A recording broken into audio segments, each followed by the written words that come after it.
Support for Wavemakers comes from listeners like you and the Tampa Bay Times. The Pulitzer Prize-winning newspaper is available around the Tampa Bay area and online at tampabay.com. Thanks to the Tampa Bay Times for their support.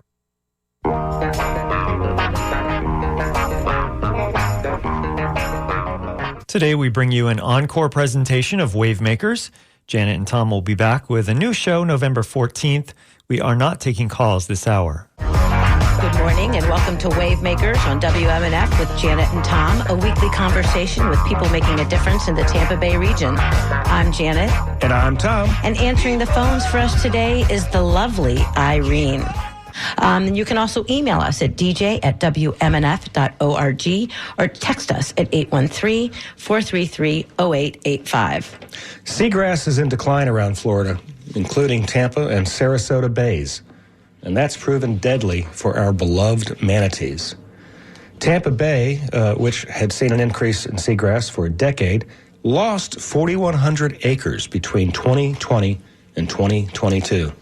Sarasota Bay saw a 26% decline from 2016 to 2022. Seagrass is vital to marine life, particularly manatees. Our guest today is trying to save the manatees by restoring the seagrass that sustains them.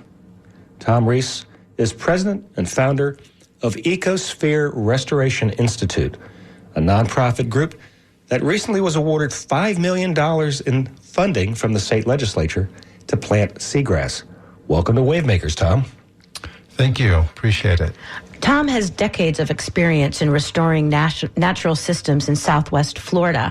In 2013, he received a National Wetlands Award in Conservation and Restoration from the Environmental Law Institute in Washington, D.C. He helped restore the Eulalie Springs in Tampa Heights, which was the city's original drinking water source. And he's worked on projects in Ruskin and beyond. We'll get to those later, but let's start with the $5 million project to plant seagrass and save manatees. According to the Florida Fish and Wildlife Commission, about 800 manatees died statewide in 2022. That was above the 5-year average of 741, although a tiny bright spot, it was lower than the more than 1,100 that died in 2021. Tom, what is going on there, and how will this project help the manatees? Well, first of all, what's going on the East Coast is we've really lost a lot of seagrass over there. And that was caused by discharging water to avoid flooding. And unfortunately, it was such an amount of dirty water that it blocked out the sun. So they lost all the seagrass there. And seagrass is the main food for manatees. So it is a big issue to restore that. This grass is completely gone. There's no seeds. There's no roots left, no rhizomes underground. And so if we don't go over there and plant some, it's going to take years for it to naturally come back. And do we know that it is the seagrass that is the loss of the seagrass that is actually causing these deaths of the manatees? To what extent is that a direct cause? Well, there's unfortunately an average number of seagrass that die, manatees that die every year. And then there's 2 years after that discharge, that number is much higher. And we know that they're dying from starvation. From starvation, yeah. The Florida Fish and Wildlife Commission, I believe, says that the majority of the death, the starvation and malnutrition was the cause of most of the deaths in the early part of 2022. So we have some sense that it actually really is a direct impact on the manatees. And where on the East Coast are we talking about? Is that the Indian River Lagoon or East Coast? That's a big area. So where are you going to be focusing? Well, the Indian River Lagoon is about a 150-mile long lagoon with just 3 openings to the Atlantic Ocean. So if you get a big flush of dirty water, it takes a while for that to get out those 3 openings. And so that's where we want to concentrate. The water quality is back now, right? But there's no seagrass there. And so if we can inoculate those areas 1 acre at a time, those grasses should expand. Now, it doesn't take care of the problem of the water quality, right? That has to be done, and that's going to cost a lot of money. But at least for now, if we can get the grass growing while the water quality is back, that'll provide food for the manatees. And what's the situation in Tampa Bay? Situation in Tampa Bay is also not as good. I mean, we were increasing seagrasses, exceeding the 1950s numbers, but then the last 3 iterations, we've been losing grass. Now, a couple of reasons for that. One, we had an extremely bad episode of red tide. That was exacerbated by the Piney Point discharge. There's a pretty good connection for that. 80,000 pounds of fertilizer equivalent being dumped into the bay right when we have red tide. That really makes it extremely bad. It was as bad as it was for 50 years since the last one we've had. And so that, again, kills seagrass. And it affected Tampa Bay and it affected Sarasota Bay, both because of red tide being persistent. Now, you said the last 3 iterations. What do you mean by that? How often do you do seagrass counts? Every 2 years, the Water Management District flies and maps seagrass. I used to run that program when I worked there. And that's a great way of seeing, these trends improving. And in this case, now sagging our numbers. And it's fine that that happens maybe one time, but 3 iterations at a time over 6 years. Over 6 years, you're losing seagrass. They do that statewide? You said, because you worked at Swiftmud, but they do it statewide? Well, those surveys are done statewide by each water management district? Kind of.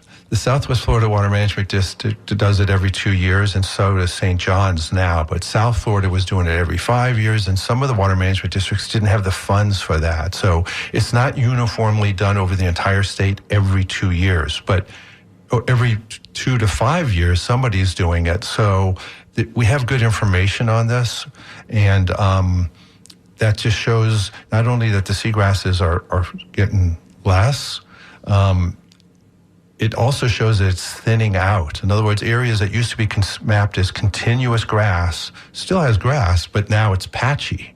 And then other areas that were patchy are gone. So we have to use that as a sign that, hey, there's something wrong here. We need to continue to improve our water quality entering the bay, because that's what that drives a light. And what are the main causes? Is it all just about discharge? What are the causes of the dying seagrass? Does it have to do with climate change? Is it all human impact and releases? What are the causes of the death of the seagrass? These are good questions, because it's a combination. Okay, we allow development, right, and that's fine, and we even have rules. But is it fine? No, just okay. Well, it is if it's done right. Yeah, it's done right. And so right now the rules are you have to do water attenuation and treatment. We found out, though, the presumptive rules by the Water Management District and DEP, they're not as effective as they thought. They thought if you build a pond of this size and treat a half inch of water, that'll take out the nitrogen. Well, it doesn't, not on wet detention ponds. So the rules need to be strengthened for wet detention type treatment. If we don't do that, then even though we have those rules in place, we're still adding more nitrogen for an estuary. That's a problem. That's a limiting factor for if you have too much nitrogen, then you get chlorophyll A or other algae growing, which blocks the sun to get to the bottom, which affects seagrass. What about boating? Does that cause, just recreation on the water? Does that have an impact? Indirectly, it does. I mean, we have a lot of hardened shorelines in Florida, and especially in this area. And so boat wakes hit these walls, and that resuspends the sediment. So if we had living shorelines, well, then the boat wakes wouldn't matter. But since we do have hardened shorelines, then increased boat traffic, it does have its effect. And the connection between red tide and nitrogen, that's the key here. Does the nitrogen feed the red tide? It does. And so the red tide is a natural thing. That was here before we were here.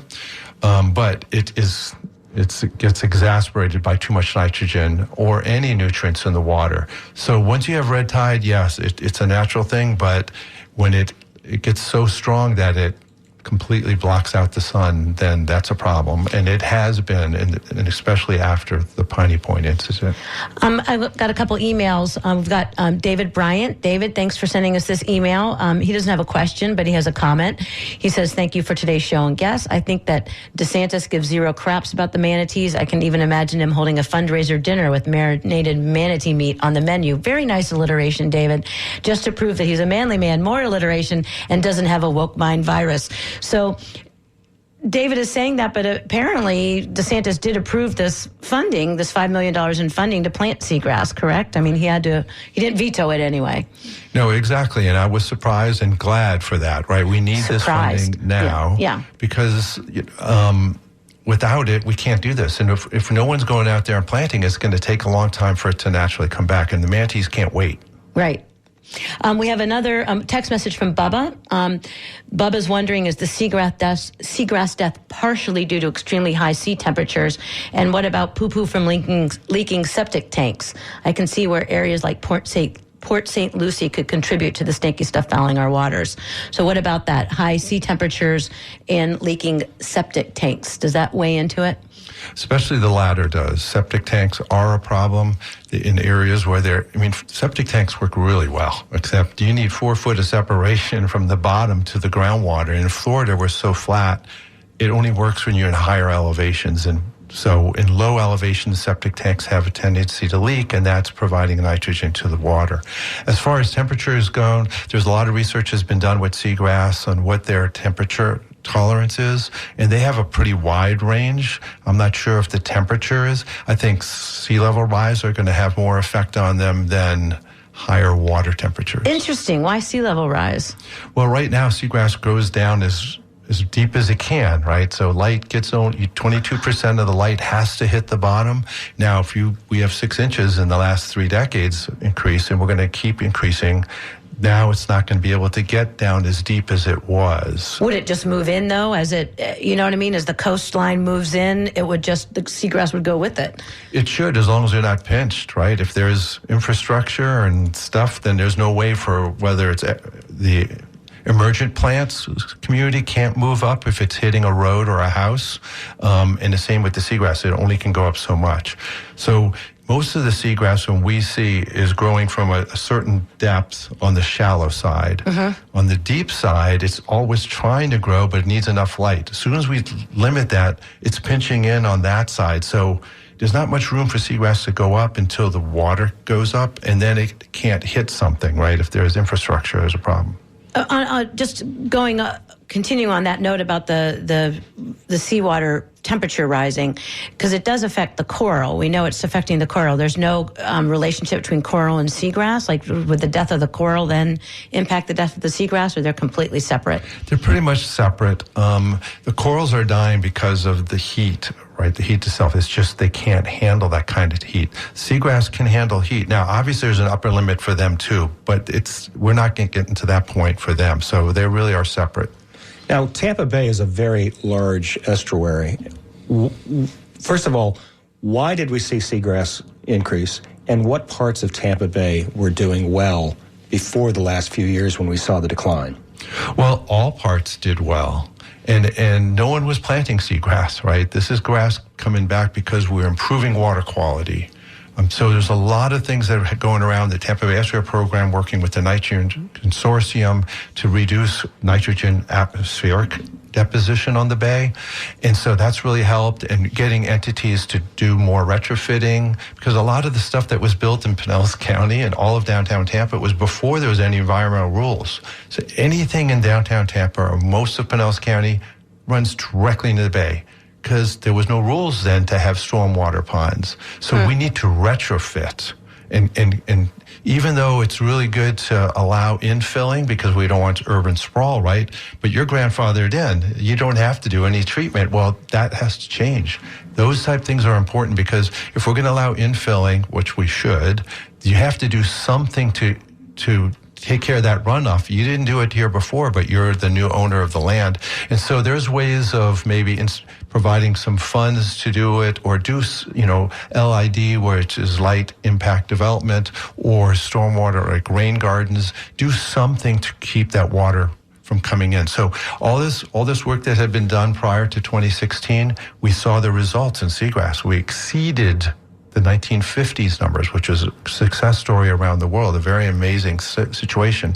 But And it happened in all parts of the bay. But what's happening here, our seagrass losses for Tampa Bay, for example, are happening in the upper parts of the bay, Hillsborough Bay and Old Tampa Bay. Those both have issues because, we'll start with Old Tampa Bay. We have 3 bridges crossing. All of them have causeways, especially the Courtney Campbell Causeway. It's such a big causeway. There's no circulation for above there. And so those seagrass that are trying to grow there are barely growing. It's just, they just don't have good flushing of good water coming in from the Gulf. And so it's important to know that that's where the losses are. Middle Tampa Bay lost some seagrass, and Lower Tampa Bay really didn't lose any. It's the upper parts of the bay that need to be addressed because those areas are not getting the flushing that they need to keep that grass that they started growing in 2016 to come back. If you're just tuning in, you're listening to Wavemakers on WMNF, and our guest is Tom Reese, and he is working to restore seagrass around the state of Florida to save the manatees who rely on the seagrass to survive. If you want to join the conversation or have a question, you can send us an email to dj@wmnf.org or give us a call at 813-239-9663. We've got John from Lutz on the line. He's got a question. John, you're on the air. What's on your mind? Yes, thank you for taking my call. I read recently that clam populations are being restored in the Indian River lagoon area to help with water quality and with the seagrasses. And I wondered, is there a need, and is there anything being done to restore clam populations in the Tampa Bay area? Well, John, that's a good question. There are activities here, especially in Sarasota Bay, where they're trying to put clams in to help filter the water. Oysters also would be really good. The more oysters we can get in the right locations really do help clean up the water. Every single oyster can filter 50 gallons of water a day. And if you have thousands and thousands of oysters, which you can have on an oyster bed. That sounds good. It does. And so we do a lot of work trying to get back oyster beds. We're helping Pinellas County at Philly P. Park. We just did it this past weekend. We have 2 more Saturdays where we're putting loose oyster shell in, and it's the right salinity for oysters to colonize. And the baby oyster, they're called spat, they really prefer to land on oyster shell over other hard substances. So whether it's clams or whether it's oysters, they do help clean up the water. So yeah, that's happening in here, and let's see how well that does, because it takes a lot of oysters to clean up as much water that comes into this bay. Thanks for the call, John. Now, thank you. Thanks for calling, John. We have talked quite a bit about manatees, and everybody loves manatees. They're endangered, and they're lovable, and they're the state mammal. But there's a lot of other reasons to restore seagrass, right? Why else is seagrass important to our estuaries? Yeah, Tom, because obviously the manatees, that's their main food source. But seagrass itself provides incredible habitat for shrimp and fish. Just the structure of the seagrass gives areas for juvenile fish to hide from their predators. And they also help stabilize the bottom. If there are big ship wakes or wakes coming by, it has a tendency to resuspend the sediments. Not with their seagrass, right? That holds everything in place. So it helps keep the water clean. Besides all the benefits it does for fish and shrimp, etc. And so where'd you get the idea to ask the legislature for $5 million, or did you ask them for more than that and they gave you $5? So that, I'm sitting around thinking, how can I do something? Let me go get millions of dollars from the legislature. How did that happen? Well, first of all, that number is not just an arbitrary number. We know what it costs to plant an acre of seagrass, and we wanted to do as many as we could. So we backed into it. 100 acres. If we could do 100 acres statewide, that's going to be beneficial. So that's how the dollar figure came out. And so we just approached the state legislators, on both the House and the Senate side, and we have people that wanted to sponsor it. And is there a legislator you'd like to mention who kind of spearheaded this? I will save that for later if we can. All right. Because, both having the sponsorship is super important. But I will say that you still have to get through to get this governor not to veto it. The governor that round had vetoed $3 billion worth of legislation. And I just thought, maybe this was not going to make it through. So I didn't have my hopes up. But when we got it, we were very elated because now we can do something. We can physically do something, and it'll make a difference. I know it's 100 acres when we lost thousands. This is not a fix-it. What it is a jump start to get the natural colonization now where the water quality is back to start growing grass so that we get all the benefits we talked about, whether it's for manatee or the fish or shrimp, etc. And how do you actually go about doing this? What's involved in planting seagrass? You have to go around with a little shovel and get scuba gear on, and seedlings from a Home Depot. Because it's fascinating that you're using actual oyster shells to try to get oysters to attach to the oyster shells. So, how do you get seagrass to grow? Well, that's a great question because it's not easy to grow seagrass. Okay, I mean, if you want to do wetlands, that's hard enough to do. You got to get the water hydrology right, the elevations right species, blah, blah, blah.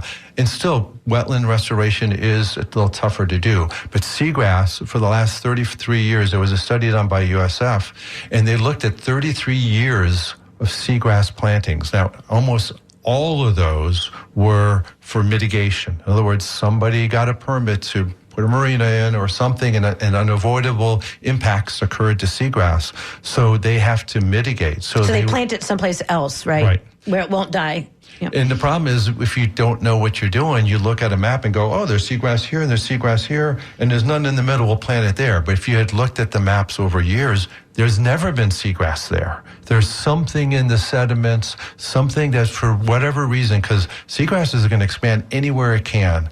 And so they would plant it in that spot that looks like a bare spot and it wouldn't live. So there was a very low success rate because people weren't doing it without experience. But if you get the right people to do it, so there's a couple firms in the state that are really good at this. And so we partnered with one of those, and that's Aquatech. Eco Consultants. They have a lot of years experience putting seagrass in. So they have experience. Where are you going to get the material, right? They have a license to harvest it, and there are a few places in the state where the state bottoms are not owned by the state. There's only a few of them. They're privately held. So we work on those type properties where we harvest grass, then we take it to their nursery and grow it there. And so then it grows in these tanks, and now it, of course, expands. And so then you can plant it where you need to. In some cases, we can harvest it because it's right next to a place that they're allowed to harvest, and you just move it directly in because you don't want to handle it too much. It's a very sensitive plant. But if it's done right, it really is take two fingers and put the rhizomes in the ground. A rhizome being the root, you want a certain length of root with so many shoots coming up, and they put it in the ground, and we're seeing some very good success with this. Do you have to is it shallow enough? You just put it in? Yeah, we want to work in the best locations. Seagrass can grow, it depends where you are, 6 feet down, 9 feet down at the lower Tampa Bay areas. But where we're working are in the shallow areas, are like 2 to 3 feet. And we have the right sediments where we know grass was before and the water quality is back, or it's an area that was a restoration site and it's been in the ground now for about 10 years. Let's see if we can get seagrass to work in that. And so one of those type projects is the rock ponds, which is the biggest restoration project ever done in Tampa Bay, down in the lower part of Hillsborough Bay. And so that's been in the ground for 10 years. We put in 2 acres of seagrass in there back in April. And part of our funding is we have a grant with an agreement with USF, and their seagrass scientists are coming in behind and not going to look at 100 locations statewide. They're taking a subset, but they're going to go look at these, and they just were out this week, and we have really good success at that Rock Ponds location. In fact, one of the comments from one of the researchers is like swimming a seagrass meadow when there was none there in April, and we planted at about 18 inches apart, these sprigs, and they're all growing out and starting to coalesce. And so that's a good indication. But still, seagrass planting is a difficult thing. It doesn't work 100%. You'll never get, like 100% survival. I don't ever seen a project ever that. You're lucky to get 60%. But the good news is that study that we did, that USF did years ago, showed that even though some places is only 40% survival, 30 years later, 80% of that survived is still there. We've gotten a couple of emails with a similar theme, one from Wendy and one from Andy, asking how folks can volunteer to help. And Wendy said she's done it in the past and would like to do it again. Can they participate in this?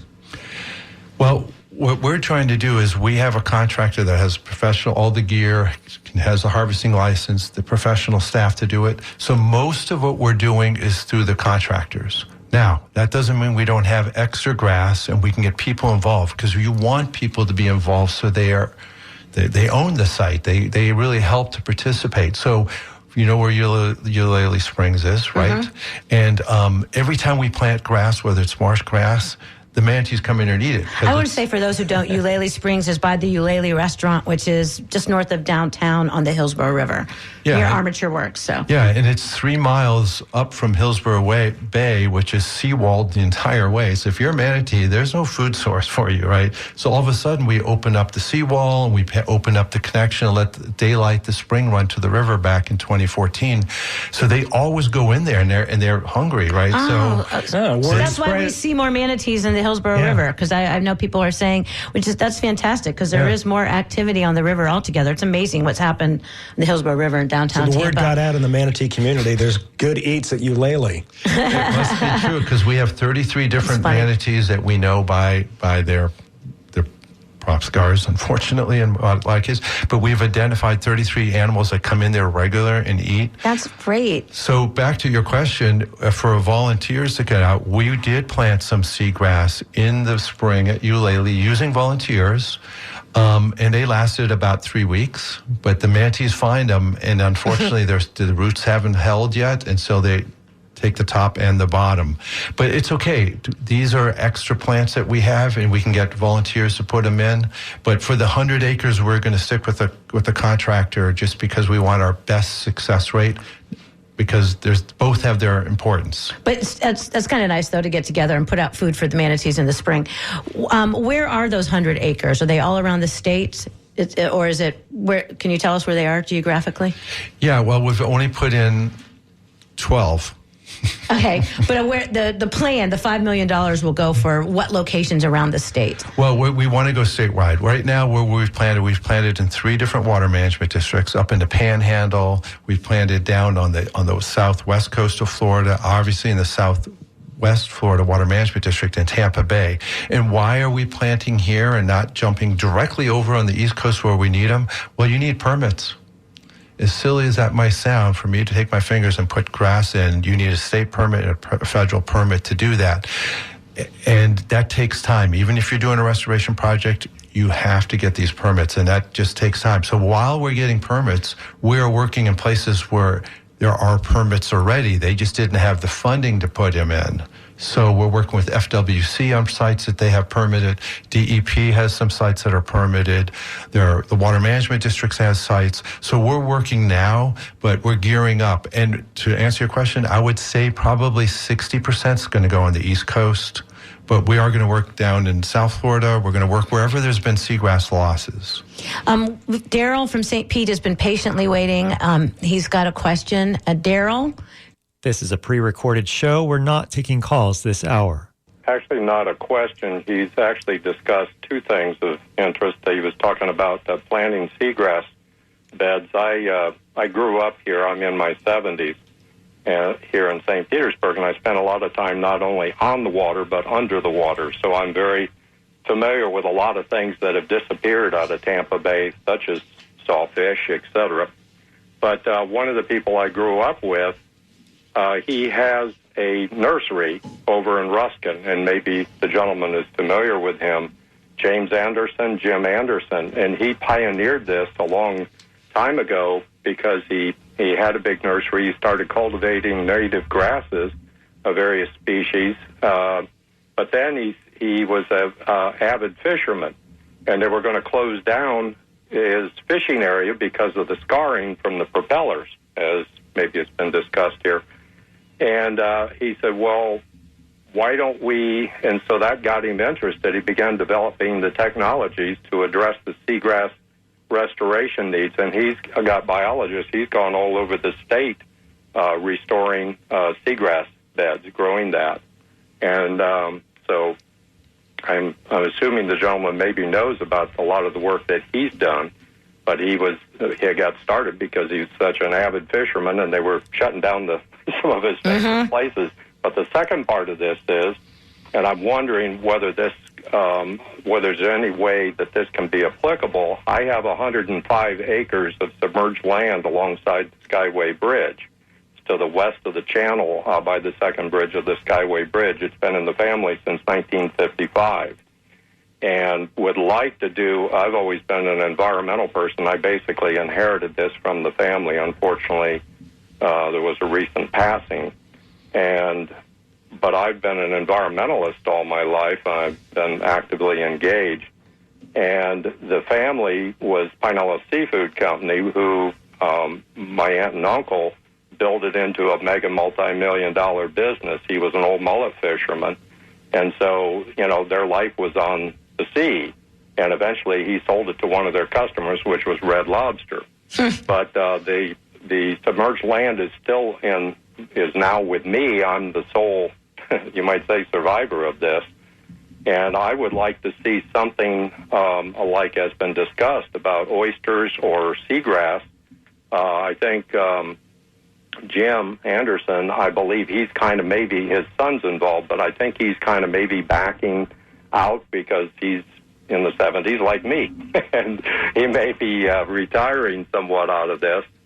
But because I was trying to interest him in it, but unfortunately I ended up in the hospital for 3 months during all this. So I kind of lost touch with him because I ended up with a severe... What do you think, Tom, what do you know about what's happening? Thank you for the call, Daryl. Sure. Mm-hmm. Keep up with the work. Daryl, that's great. I appreciate you calling in. First of all, I'd like to say we should talk because maybe we can work on doing some restoration on that property. That's what I would like to do. Yes, sir. And also maybe it can be a source of a harvest material. So when you privately own like that, that'd be good. So contacting me through the Ecosphere. Water, I think, is it's not very deep. The shallowest of the land, it runs basically, you might say, a rectangle. If you're familiar with the Skyway Bridge, it's near to the west of the second bridge of the Skyway. In other words, between the Skyway and Fort DeSoto. Hey, Daryl, how about if you send us your contact information to dj@wmnf.org, and I will pass it off to Tom. Can you do that? Yes. Thanks very much.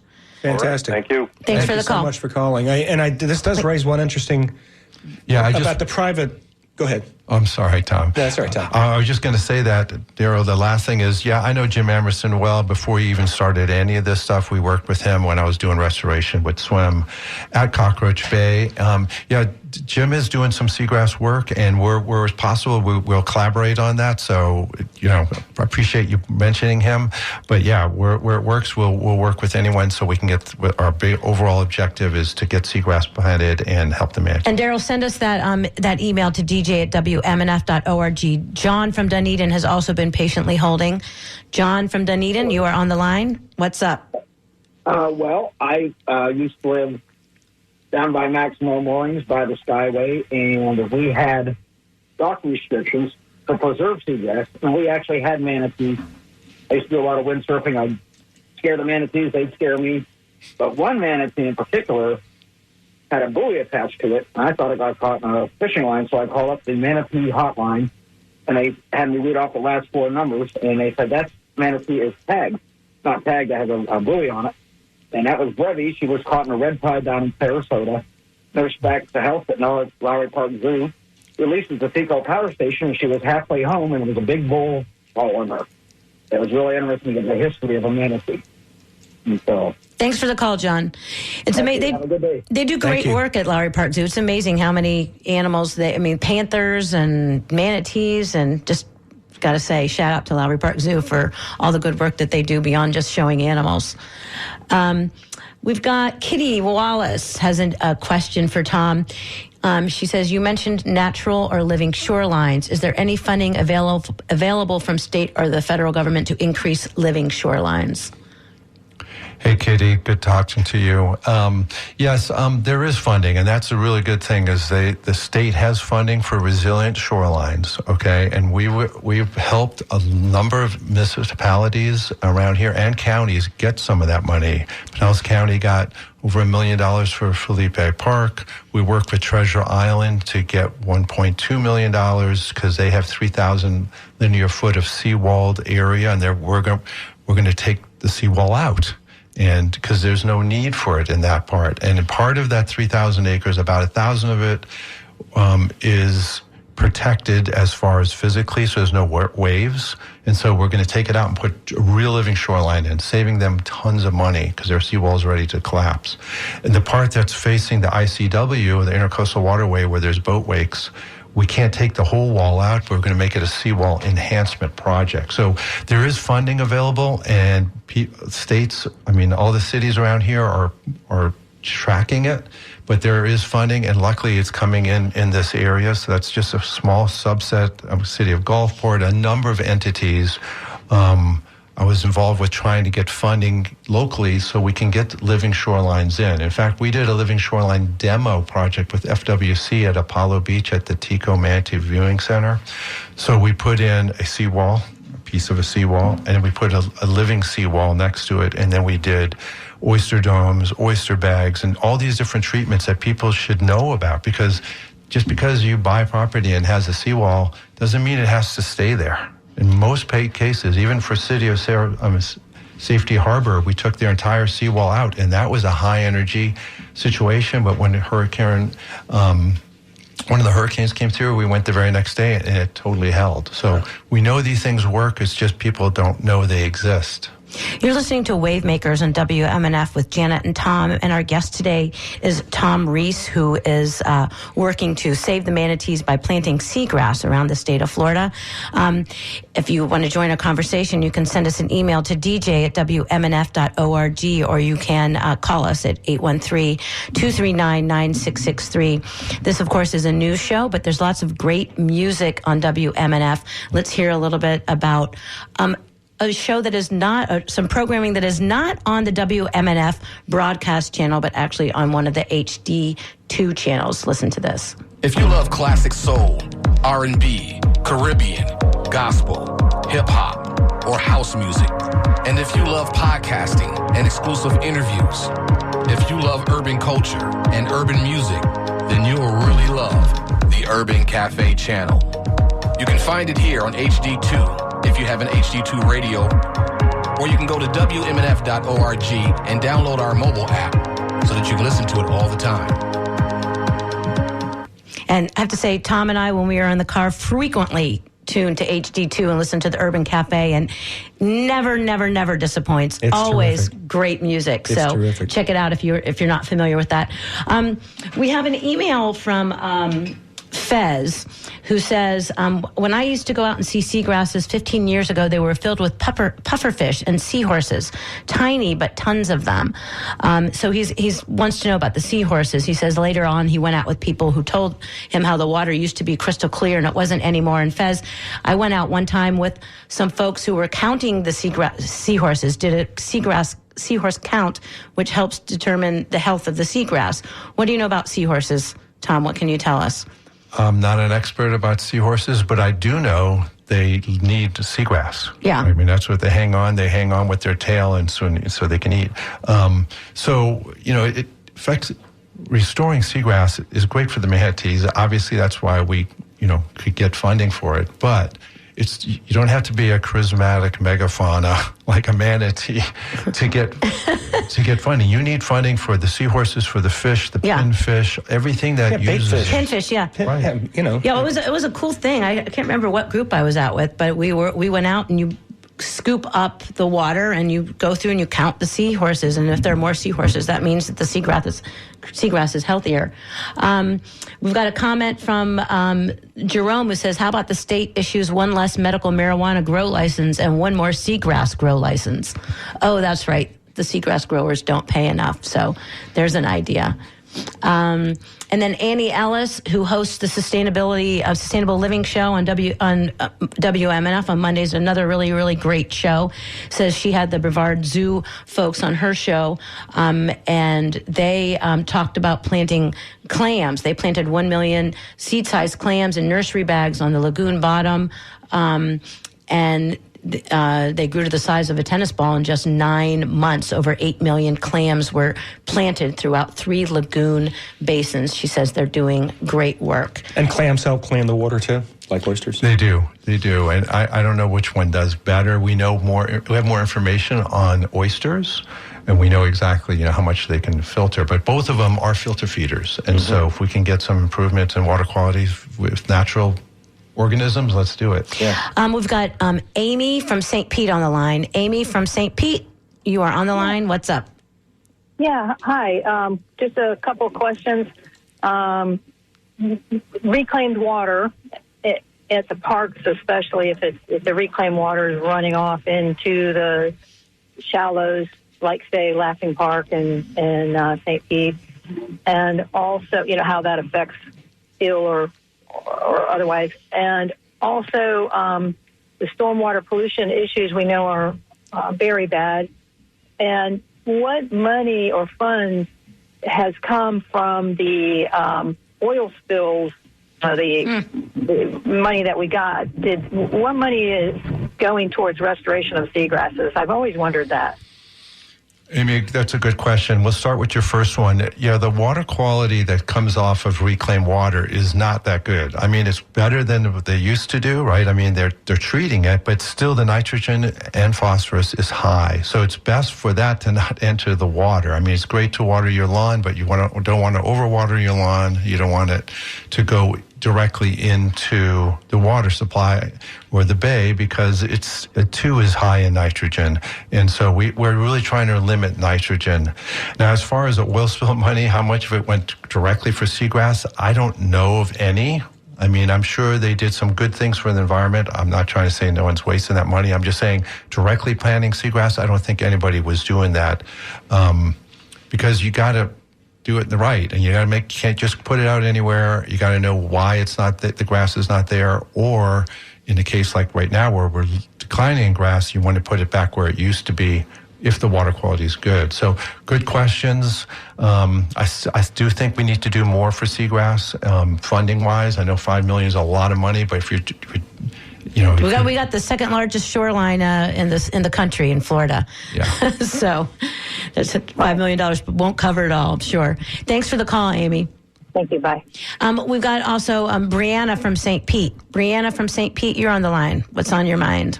Thanks so much. I just wanted to thank you, Tom, for touching on the topic. I didn't know so much about it myself. We went out sign netting during red tide, and it was just horrendous to see the beaches like that and the water supply. So thank you so much for touching on this. I know we'll be volunteering, so thank you so much again. Thanks for the call, Brianna.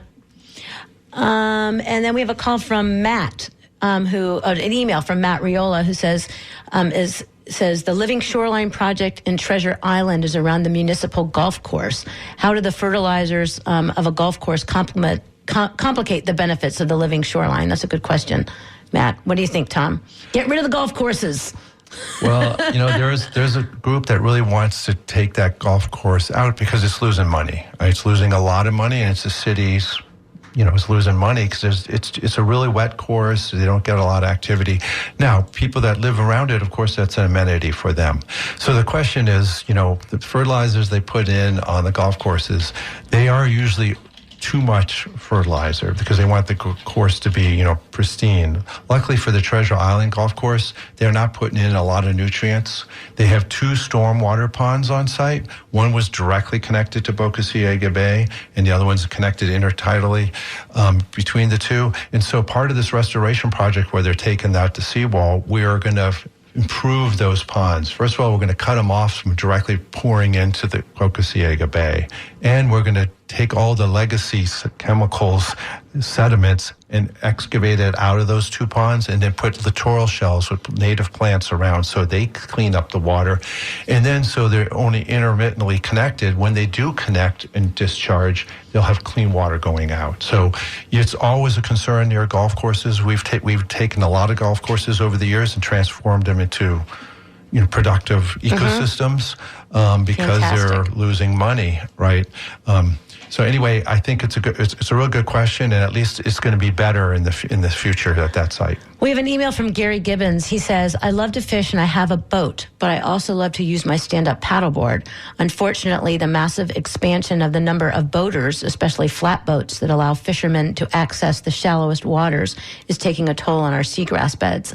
From my paddleboard, I frequently see prop scars where boats have crisscrossed through the areas around Fort DeSoto and other areas of seagrass close to mangrove islands. There are some areas that are marked with no combustion engines allowed signs, but not enough of those areas. So he's got 2 questions for you, Tom. Have those areas, the no combustion engines allowed areas, helped to protect the seagrass? And also, how can we get more of those zones and more enforcement to protect those areas? Well, those exclusion zones do help. They really do. I mean, if the people are following the rules and you're not going to have these prop scars. I will say that probably 85% of the prop scars aren't people purposely doing this. They just don't realize it's too shallow, or their boat that's a flats boat, there's a limit on how far it can go to, and without causing prop scars. And prop scars, if they're deep ones, they take 5 to 7 years to heal. And that's interesting. You're talking about prop scars on seagrass. I always thought of prop scars on manatees, but they actually slice through the grass as well. Yeah, and there's thousands of them, and literally hundreds of miles of them. And back when with the question earlier about when we were trying to close off a portion of Cockroach Bay because it was so prop scarred, there was almost no seagrass back. A lot of fishermen, reacted and tried to stop that. And we were like, no, we will allow you to come in on high tide, but at low tide, you can't, we want to close it just because of prop scars.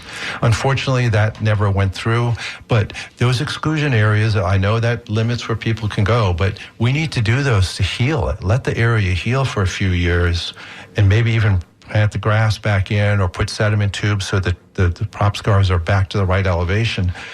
And then let boats go in there at high tides. There is solutions. We're not trying to keep people out, but at the same time, we have to help Mother Nature a little bit. We're really hurting it in a lot of ways. One of the things I wanted to ask you about that was related to the question that our previous caller, Daryl, had. He has private submerged land that he would like to restore. And I believe one of the goals of your nonprofit was to work with private property owners. Can you talk a little bit about why that's important? Why that's important? No, Tom, that's a real important thing, because the SWIM program and DEP and other agencies, they restore property. And 100% of every one of their projects, which are all good, okay, are on public property, right? Because we're using public dollars on public land. It's easy. Because all of a sudden, if you say, hey, I'm going to take everybody's public dollars and fix Joe's property over here, even if it's the best thing for the local for everybody, yeah, it has a stigma to it, so no one does it. But that's a mistake. There's only 20-some% of the state, it depends where you are, that's publicly owned. So even if we restored all of those, we're not moving the needle, right? Right, because there's 80% that's not being addressed. Exactly, Janet. And so what we really need to do is work on private property. So as a restoration practitioner, as I'll call myself, I'll look at the geographic area of Tampa Bay or Sarasota Bay, and I'll look in historic imagery, and you'll see these creeks that used to meander down to the bay that were 1940s. They were dredged straight up. And that section of the creek is low salinity, which we call Ligahaling type salinity. That's for all the juvenile fish need to be, the redfish, the trout, the snook. And so that's an important area to fix. Instead, we might be fixing something that's a mile away because it's on public land, which is a good thing, right? It's great. So we're doing projects on private land. So we work with big landowners and say, look, we want to fix this area for you. We're not asking you to fund it, but we'll get the funding for you, but we are asking you to protect it. So they have to put a perpetual conservation easement over any area we do. And if you do that, then that opens the door. Why aren't we fixing where it needs to be fixed? Who cares whether it's public? Yeah. The fish don't care, and we shouldn't care, right? It also means that land will be conserved. Yes. It won't be developed, and so you won't have high-rise condos and landscaped areas that are going to then pour into the bay with nitrogen, right? So exactly. The conservation easements are mostly over wetlands anyway. We're not taking away a lot of their rights or use of their uplands, but that public expenditure now is actually protected. Right. Are there any projects you're working on now that's like that, or most of the projects public? Most of them are public because, like you lately, I wanted to work with I wanted to do that project, and it didn't matter whether it was privately owned. The ones that we have our best success were is Tampa Electric Company. TECO has a lot of property down by their power plant, and they're keeping people out of it and stuff, but some of it needs to be restored. So we've come in, got grants for them. They've actually matched on some of that grant money. Good for them. And so not only are we restoring that, when that started winning awards, they were like, hey, what can we do? And I'm like, well, can you buy another section of the creek that's been dredged? And they did it. And so it's a really perfect partnership because we're working where no one else is working, and we're doing very critical improvements on areas that, again, are publicly held. And it's all now 100 acres under conservation easement because of their work. So I didn't realize Eulalie, though, was a private project. It isn't. Oh, I'm just saying. Yeah. I usually try and find public-private partnerships, but that one is such a unique project. I'm like, we're doing this public one here. And why did you want to do that? Why was it so special to you? Well, here we have two springs that used to flow naturally into the river, and it's now a pipe. I mean, there's not much life in that pipe. And the first day when somebody told me that spring was there, because none of the books had it in there, people had forgotten it wasn't. But when I was standing where the pipe was, there was a manatee right there. And I'm like, oh, we're fixing this.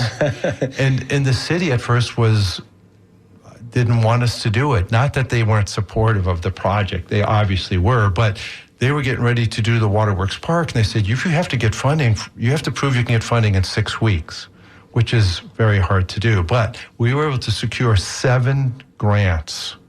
And those 7 grants paid the 100% of the cost. So the city, of course, said, well, okay, if you have the money, let's do it. So they worked with us, and it was a great partnership. It was a very expensive project, but it ended up being a high note. Yeah. It is a lot of attention. It's a beautiful spot now. It's a beautiful spot. Between the restaurant and the park. We have time for one more call. We've got Sean from Manatee County on the line. Sean, what's up? This is a pre-recorded show. We're not taking calls this hour. Hey, I'm also a restoration practitioner and just wanted to chime in and say that what I've found in my work is that oftentimes the community is super supportive of the work we do, but they often lack the resources or the knowledge to get involved themselves. And without that active, and find that a lot of people kind of, whether intentionally or not, just lose interest or move on to something else. And so I was kind of hoping in the last minute or two, you might be able to circle back and talk about, what can the average person do? I know we've talked about living shorelines and finding funding, and a lot of this stuff feels really top level for the average person in the community. So, what are some of the organizations around Tampa, Sarasota, Bradenton, who actively recruit volunteers and do native plantings and living shoreline projects? Or what else can they do, with regard to holding local officials accountable? Just give me some things that would be, good action items for community members who are fired up about this stuff, but just don't know where to begin. Sean, that is a great closing question. Thank you for that. You've got about a minute to answer. Yeah, and Sean, that's excellent. Well, we can do easy things. We just reduce our carbon footprint. Shut your lights off when you don't need them. I mean, these don't sound like it, but it does help. Okay, we have to reduce our footprint. You can do that. Number 2, don't over fertilize. Okay, because that all runs into the bay or somewhere because there's not many saltwater retention ponds, or it's definitely not enough. And so you got to do those, and then get active. Tampa Bay Watch, Ecosphere. We do projects constantly where we need volunteers volunteers picking up garbage or planting, and that's more important. I could hire somebody to do that, but if I have volunteers doing it, they take ownership, they have pride in that, and they get to learn something at that site. So, and how do they contact you if they want to do that? You can go to our website and just send an email, and we'll put you on our volunteer list. And what's the website address? It's Ecosphere Restoration Institute.org. Ecosphere Restoration Institute.org, and that's where you can get more information and sign up to become a volunteer. Yes. Yep. Thank you. It's great. This has been a great conversation. We've had lots of phone calls, lots of emails. There's a lot of interest in this. I think people really do want to do something about this challenge that we're facing. But as many of our callers have pointed out, they don't know what to do. So it's great. Give us that website one more time. It's Ecosphere Restoration Institute.org. And you can reach out to Tom from there. Great. You're retired now. This is like actually your retirement activity. Is that correct? You worked for a long time, and now this is actually a real passion of yours. It is, and it started 20 years ago, and I was doing it while I was working, and so you could only do a little bit while you full-time work, but now I put full time doing it. Okay, great. Tom, thanks for being with us. Stay tuned. Up next is Alternative Radio. You're listening to WMNF Tampa.